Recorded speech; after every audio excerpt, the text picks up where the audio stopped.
Bismillahirrahmanirrahim. Assalamualaikum warahmatullahi wabarakatuh.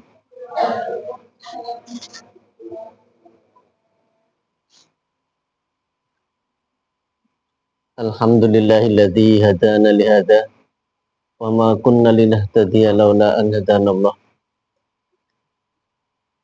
Assalatu wassalamu ala Rasulillah Sayyidina wa Maulana Muhammad ibn Abdullah wa ala alihi wa sahbihi wa mawala amma ba'd.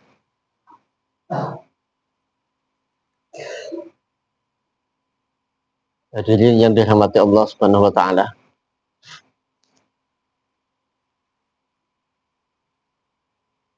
Sebagaimana kita tahu bahwasanya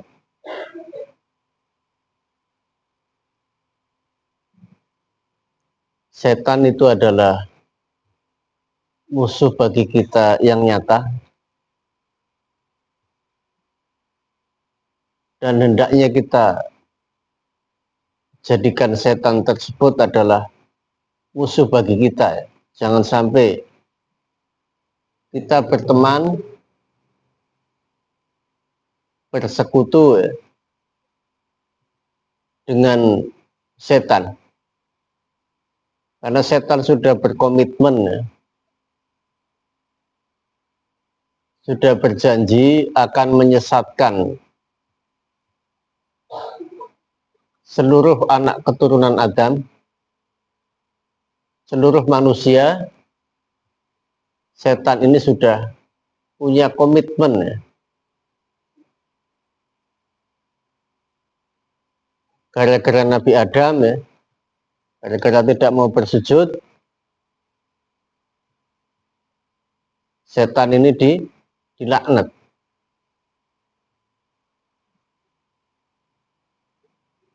Diusir oleh Allah dari surga dan jauh dari rahmatnya Allah Subhanahu wa taala. Karena itu setan ini dendam pada umat manusia, tidak rela manusia itu bahagia, baik bahagia di dunia maupun di akhirat. Dan kita harus memahami itu. Jadi kehidupan kita ini sehari semalam 24 jam, setiap detiknya tidak akan luput dari upaya-upaya, usaha-usaha setan untuk menyesatkan kita. Oleh karena itu kita perlu membentengi diri kita, menyiapkan diri kita supaya kita bisa selamat dari godaan-godaan, ajakan-ajakan, dan tipu daya setan yang akan menjerumuskan kita ke dalam jurang kesesatan. Dalam kitab Nasoihul Ibad dijelaskan benteng-benteng untuk mengantisipasi, untuk menjaga diri kita dari godaan setan. Al-husunu lil mu'minina minasyaitoni salasun.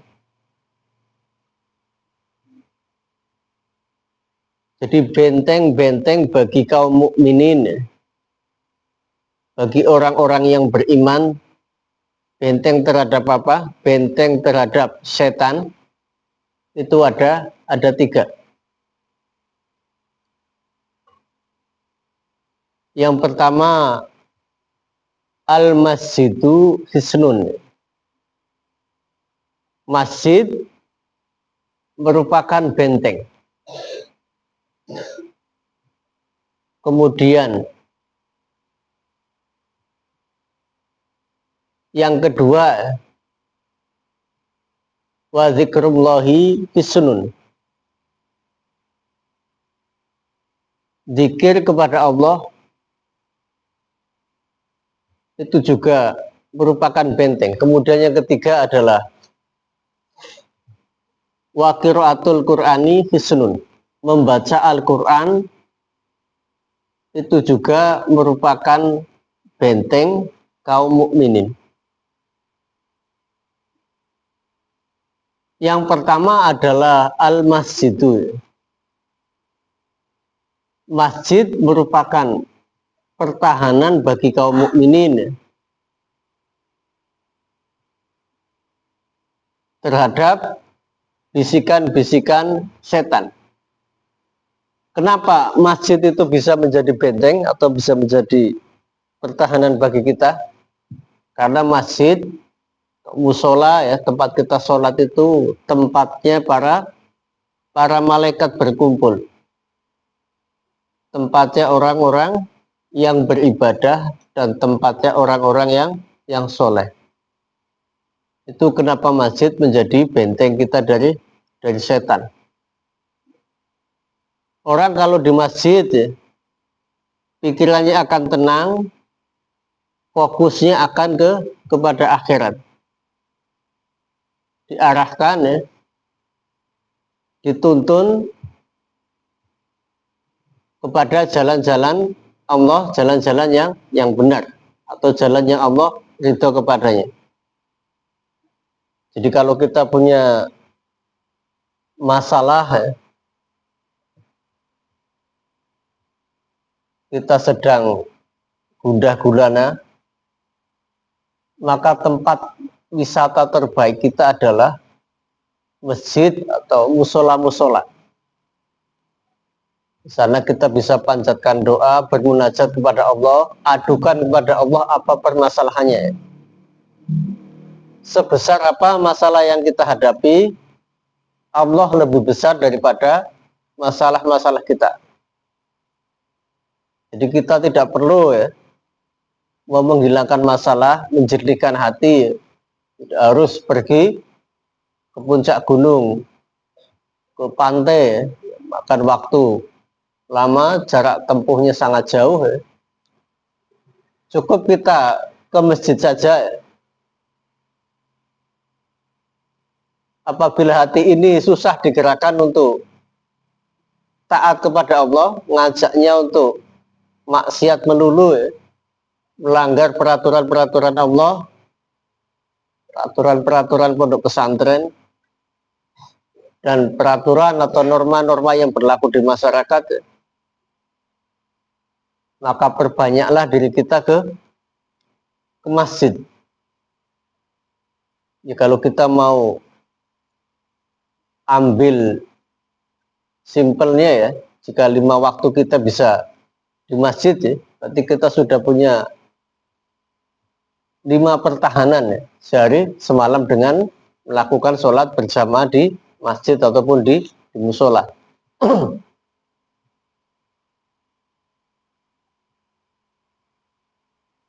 Masjid ini sangat penting sekali fungsinya ya.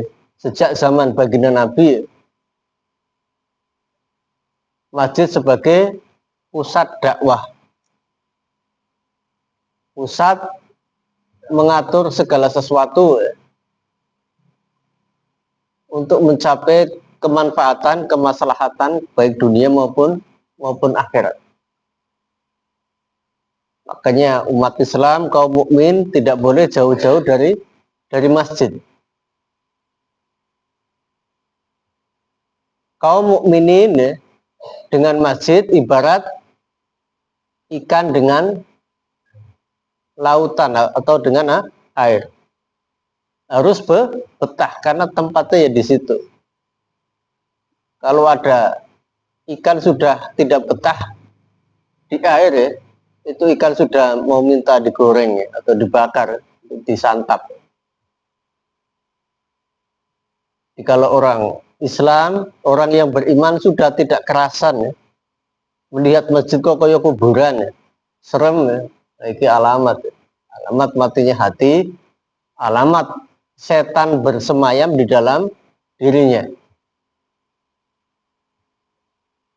Tapi apabila kita rindu ya terhadap masjid, cinta terhadap masjid,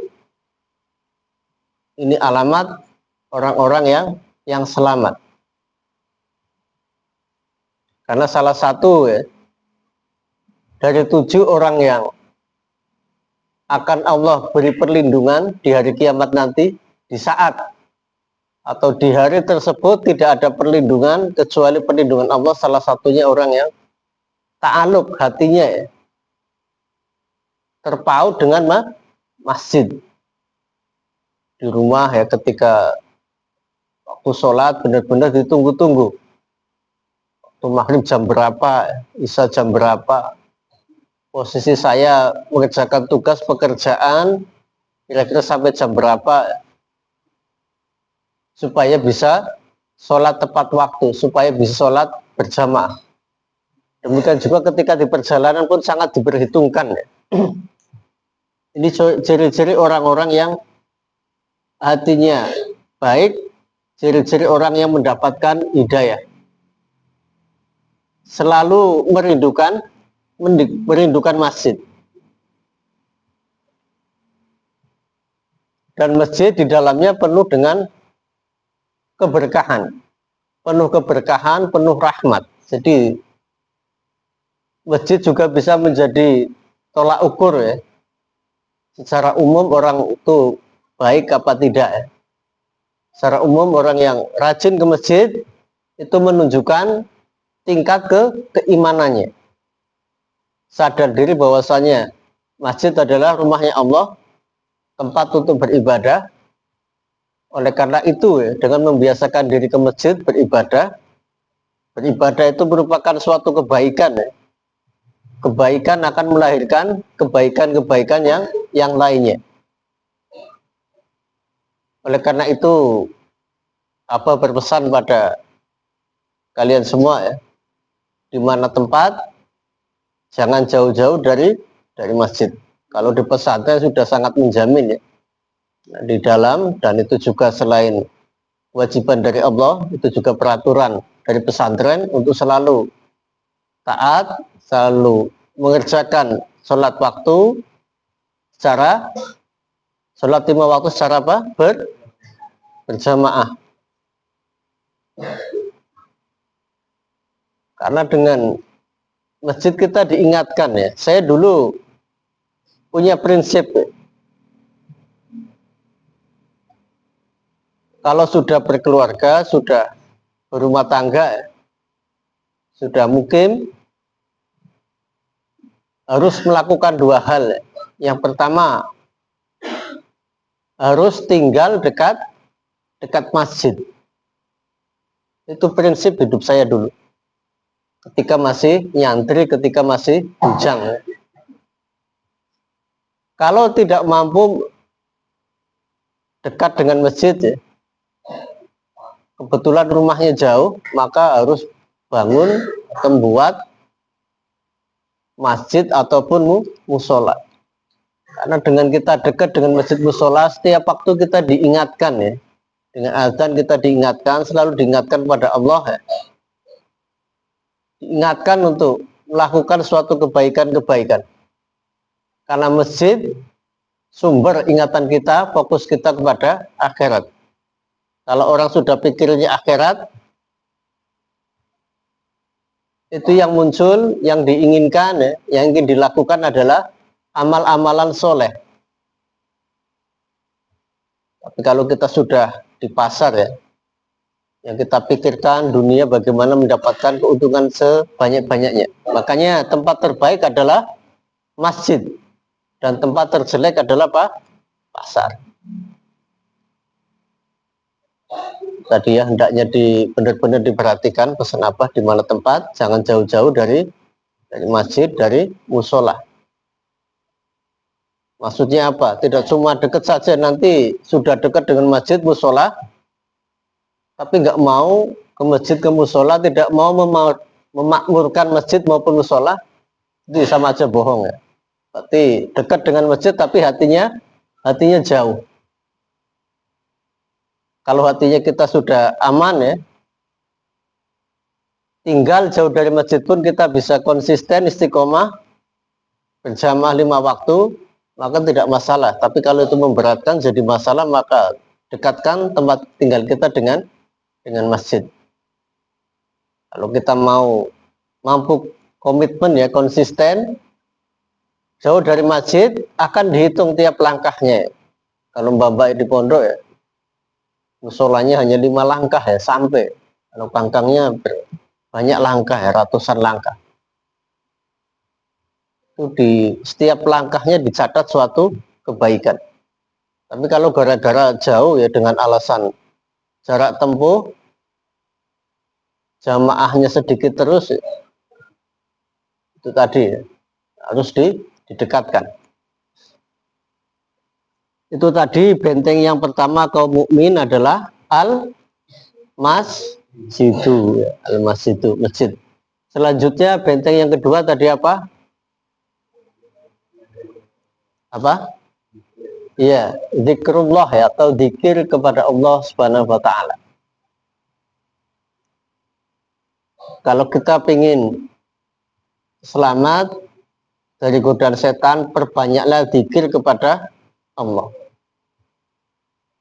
Yang kami sampaikan tadi di awal ya, bahwasanya setan tidak akan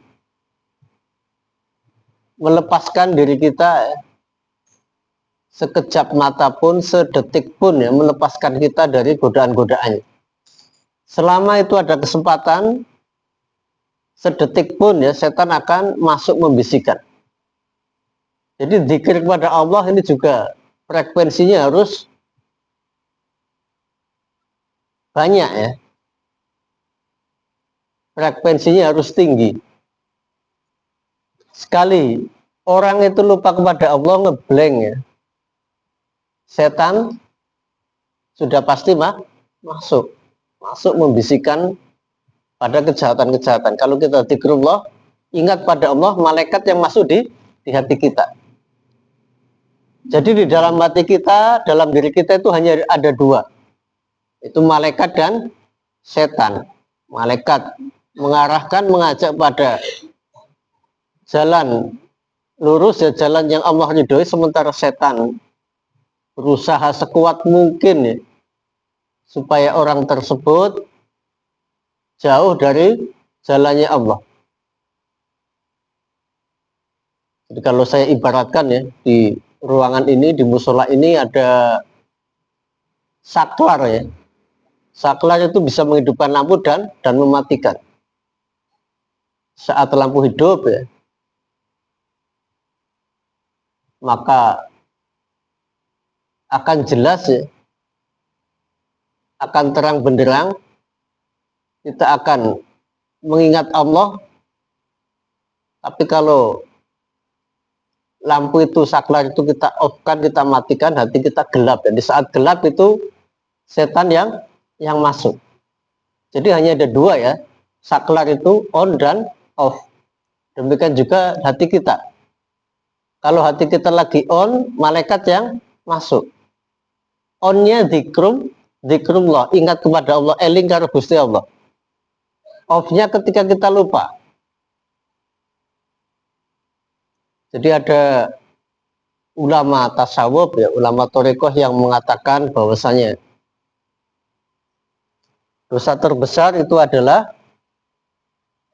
bukan mencuri atau bukan berzina, tetapi dosa terbesar adalah al-ghaflah atau lupa kepada Allah Subhanahu wa taala.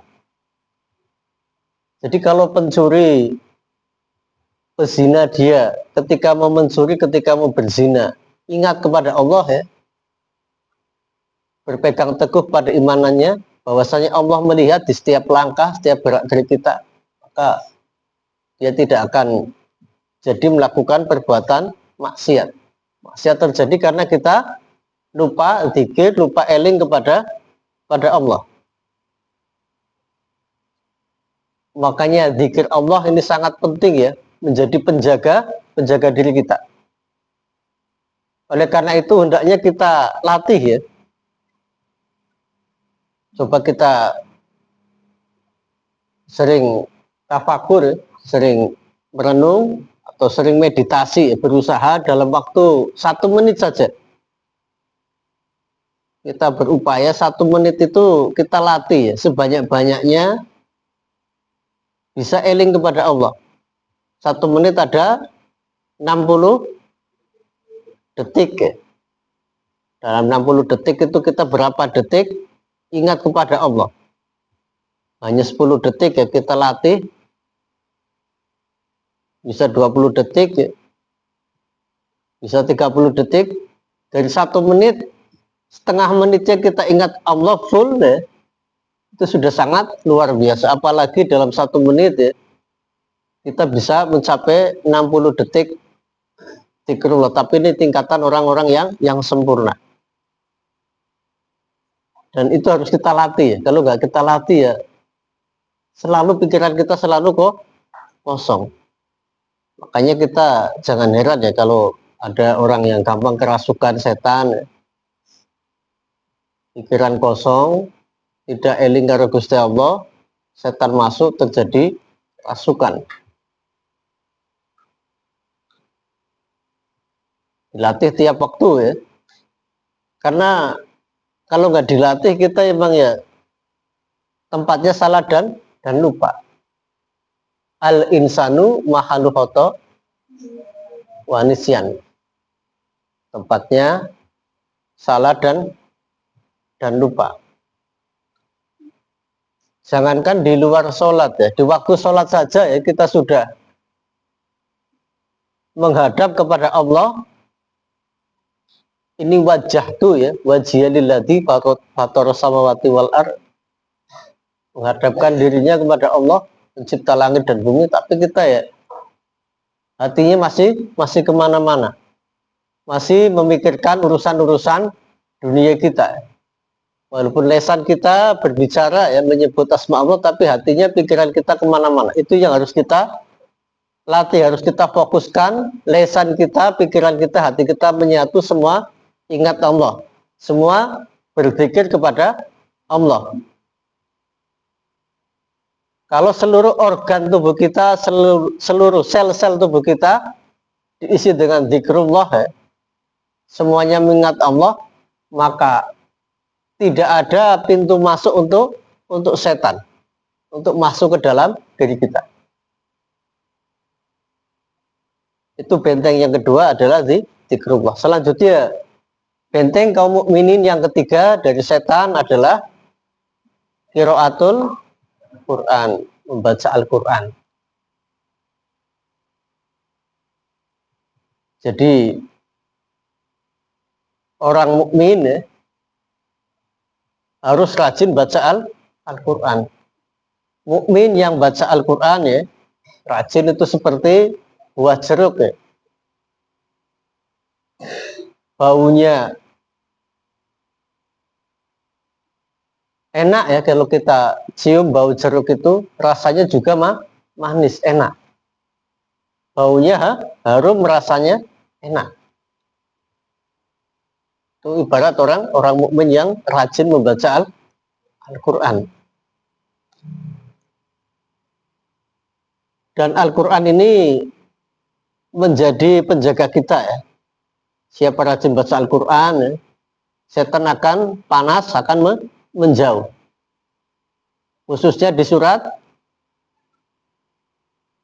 ada ayat kursi dan surat ya Yasin. Jadi kalau kita meru'yah orang ya lagi kesurupan, lagi kemasukan setan,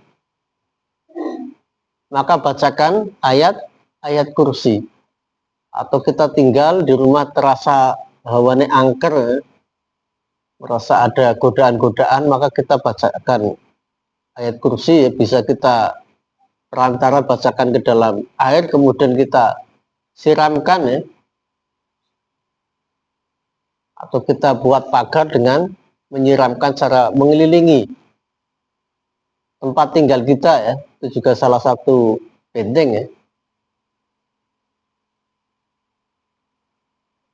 Oleh karena itu hendaknya kita jangan sungkan-sungkan ya membaca Al-Quran. Bacalah Al-Quran sebanyak-banyaknya,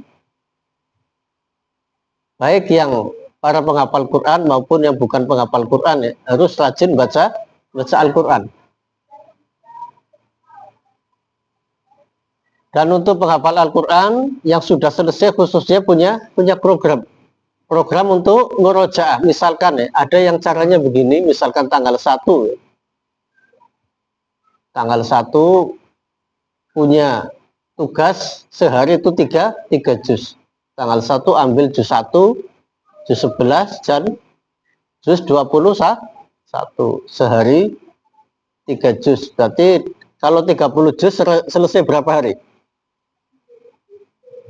Selesai 10 hari. Nanti juz 2 baca atau menghafal, murojaah juz 2, juz 12 dan juz 22 dan seterusnya.